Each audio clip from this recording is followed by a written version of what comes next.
Punhado de prosas, assuntos das mais diversas naturezas, sempre buscando aguçar a curiosidade e a fuga do senso comum. Olá, aqui quem vos fala é Leonardo Costa, também conhecido como Leozão, e no episódio do Punhado de Prosas de hoje abordarei de maneira ligeira, uma vez que a mídia tem batido muito nessa tecla, alguns aspectos da corrida científica e farmacêutica em busca da vacina contra a Covid-19. Nos últimos dias, essa jornada ganhou contornos de Guerra Fria, uma vez que os russos anunciaram o registro e a produção da primeira vacina, batizada propositalmente de Sputnik V.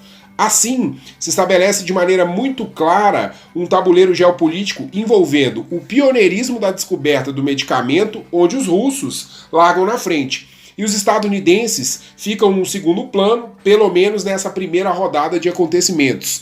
É óbvio que devemos citar os chineses, britânicos e os indianos em busca do tesouro imunizador que levaria a retomada econômica de maneira mais ágil e vantajosa, seguindo os padrões de recuperação ou em V ou em K, como foi muito bem abordado por nosso âncora do Punhado de Prosas, João Paulo Fernandes, em outros episódios.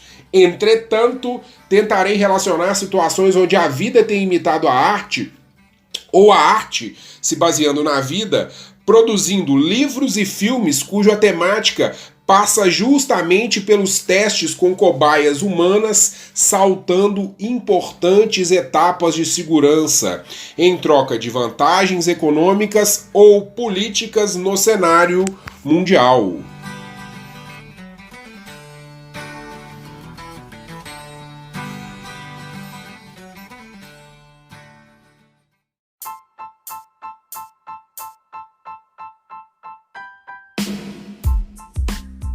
No meio da semana passada, a Rússia confirmou o registro da primeira vacina contra o Covid-19, mesmo sem os testes usuais. Ela se chama, como foi dito, Sputnik V, em referência ao primeiro satélite orbital lançado pelos soviéticos em 1957, e já começou a ser produzida em larga escala no país. A busca por uma vacina tomou contornos parecidos com o período entre 1945 e o início dos anos 90, onde o mundo era bipolarizado, recheado de disputas entre Estados Unidos e União Soviética. Especialistas têm colocado essa disputa como o nacionalismo da vacina, a luta de governos para garantir doses de candidatas promissoras na imunização contra o Covid-19. O pesquisador de saúde global do Council on Foreign Relations e ex-consultor jurídico da OMS, Paulo David Fiedler, diz: a disputa internacional para encontrar uma vacina aumentou temores de que a necessidade dos países de declarar vitória sobre a pandemia logo poderia levá-los a contornar os critérios de segurança que protegem as pessoas de produtos médicos não comprovados efetivamente. Os russos simplesmente atropelaram todas as regulamentações, sendo que a Sputnik V sequer havia começado os testes clínicos da fase 3, quando a substância é testada em milhares de pessoas. O lançamento apressado de uma vacina ineficaz seria um grande revés para os esforços globais de imunização em massa. Então, façamos uma breve reflexão aqui. Esse risco levanta dúvidas sobre a real vantagem de um país ter a vacina primeiro, caso a mesma não esteja na ponta dos cascos. No português simples e claro, seria colocar um imenso contingente populacional de volta ao fronte de batalha da vida cotidiana, vacinado, mas sem estar protegido, sem estar imunizado. Além dos russos, pesquisadores nos Estados Unidos, Reino Unido e China também estão alterando suas regulamentações estabelecidas para acelerar o trabalho. A China começou a testar em seus militares uma vacina não aprovada e, na noite de segunda, o governo chinês concedeu a primeira patente de vacina ao laboratório farmacêutico CanSino. Nos Estados Unidos, o presidente Donald Trump foi acusado por especialistas de acelerar o processo para obter um imunizante antes de novembro e ter vantagens eleitorais. Inclusive, pessoal, talvez essa possa ser a última cartada em busca da reeleição. Voltando ao caso russo, o dia 11 de agosto de 2020 ficará na história como uma data que Vladimir Putin proporcionou uma visão incomum de sua vida privada. Uma de suas filhas foi vacinada contra o coronavírus usando essa nova droga russa, disse o líder do Kremlin, afirmando que ela quase não teve efeitos colaterais, exceto por uma temperatura ligeiramente elevada. Segundo ele, a vacina é boa. Porém, amigos, tudo isso pode fazer parte de um grande jogo de convencimento público popular, usando a figura de um familiar tratado e agora sendo garoto propaganda. Mas como eu antecipei lá no começo do episódio, a vida imita a arte ou a arte imita a vida, como a sétima arte, como o cinema, nos faz refletir sobre a atual problemática de saúde pública que estamos passando. O interesse de grupos farmacêuticos, agora impulsionado por intenções geopolíticas das potências mundiais. Aguarde um pouco mais que continuaremos essa prosa.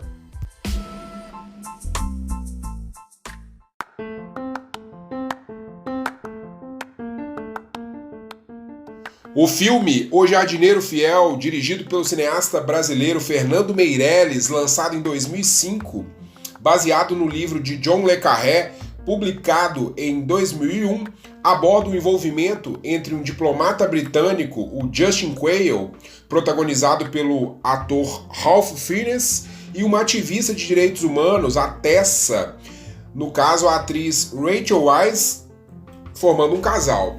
Ao se mudarem para o Quênia, Tessa começa a investigar a atividade das indústrias farmacêuticas na África e busca provas de que essas estão testando medicamentos ainda não liberados, tudo isso com a conveniência do governo local e o envolvimento de agentes do Reino Unido. O medicamento em questão está sendo desenvolvido para conter uma futura pandemia de tuberculose já mapeada pelos gurus farmacêuticos. Essas indústrias prevêem que terão o medicamento certo para conter a morte em massa da população. Uma economia de milhões de dólares é feita ao se pular 3 anos de uma etapa da pesquisa e os testes da fórmula diretamente em seres humanos, usando como cobaias populações esquecidas do Quênia. O insucesso nos testes começa a ocasionar mortes, como efeito colateral do medicamento, onde esses óbitos são escondidos por debaixo dos panos pelo laboratório. Os protagonistas Tessa e Justin Quayle têm um final trágico ao se opor e expor toda essa trama. No filme, a população, até por suas condições socioeconômicas e de extrema vulnerabilidade, bem como seu baixo nível de informação, não questiona e até vê com bons olhos essa ação de servir como voluntário.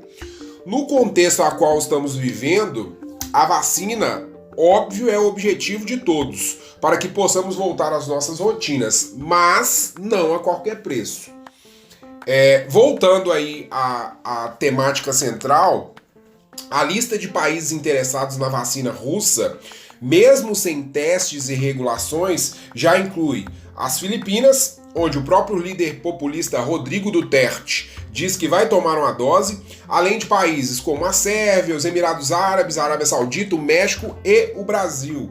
Especificamente no estado do Paraná, que demonstrou interesse em testar e produzir o medicamento após um acordo com os burocratas do Kremlin. Segundo Kirill Dmitriev, chefe do Fundo de Riqueza Soberana da Rússia, que bancou o desenvolvimento da Sputnik V, são ao menos 20 países que querem 1 bilhão de doses da vacina. Voltando ao filme, o diretor Fernando Meirelles contou que a história foi inspirada em um caso real acontecido na Nigéria nos anos 90, quando o laboratório Abbott, ABBOTT, testou um medicamento sem conhecimento das pessoas que o utilizavam. Os usuários do remédio passaram a apresentar problemas, sequelas, efeitos colaterais nas pernas e a empresa está sendo processada até os dias de hoje. O filme Jardineiro Fiel, que leva esse nome em função do amor pela jardinagem nas horas vagas do protagonista Justin Quayle, aborda a complexidade e a violência da situação africana, mas não necessariamente suas cenas abusam da brutalidade e da carnificina, mesmo tudo isso acontecendo ali. O peso e a crueldade do sistema, que mistura regras tribais, conflitos locais e o sistema capitalista em geral, acaba envolvendo e descartando a vida de mulheres e crianças, como na impactante cena do avião e da menina Abuk.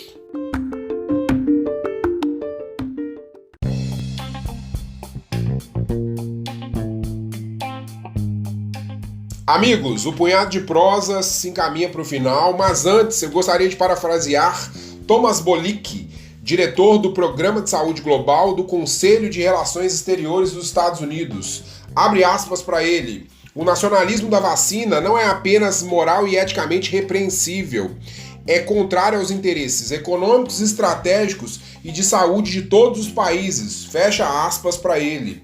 O mundo composto por pessoas comuns como nós, sem exceção, clama a vacina o mais rápido possível. Mas à medida que se queimam etapas e acelera o processo antecipado rumo à imunização sem os devidos cuidados científicos, criam-se falhas na contenção da disseminação do vírus. E o problema acaba entrando numa ordem espiral. Esperamos que o contexto proposto pelo filme Jardineiro Fiel não seja reproduzido em escala global, uma vez que em escalas locais temos certeza que isso acontece. Apenas não é noticiado pela mídia da maneira que deveria ser. Sem querer ser romântico demais, mas já sendo, sabemos que a rivalidade entre russos, estadunidenses, aí no contexto aí da Guerra Fria, e as outras nações europeias, os chineses e num futuro bem próximo os indianos, tendem a aumentar. Mas tais disputas geopolíticas, com claros interesses econômicos, precisam ser ponderadas quando se está em jogo o bem-estar comum. Amigos, essa linda conclusão, cheia de ética, ela pode ser jogada no lixo. Tudo que eu acabei de falar aqui não serve para nada. Por quê? Como a gente entende, nós aí sabemos como que funciona a geopolítica mundial, temos a certeza que os donos do poder estão pouco se lixando para esse papo de bem-estar e interesse de todos. Caros ouvintes, por hoje é só.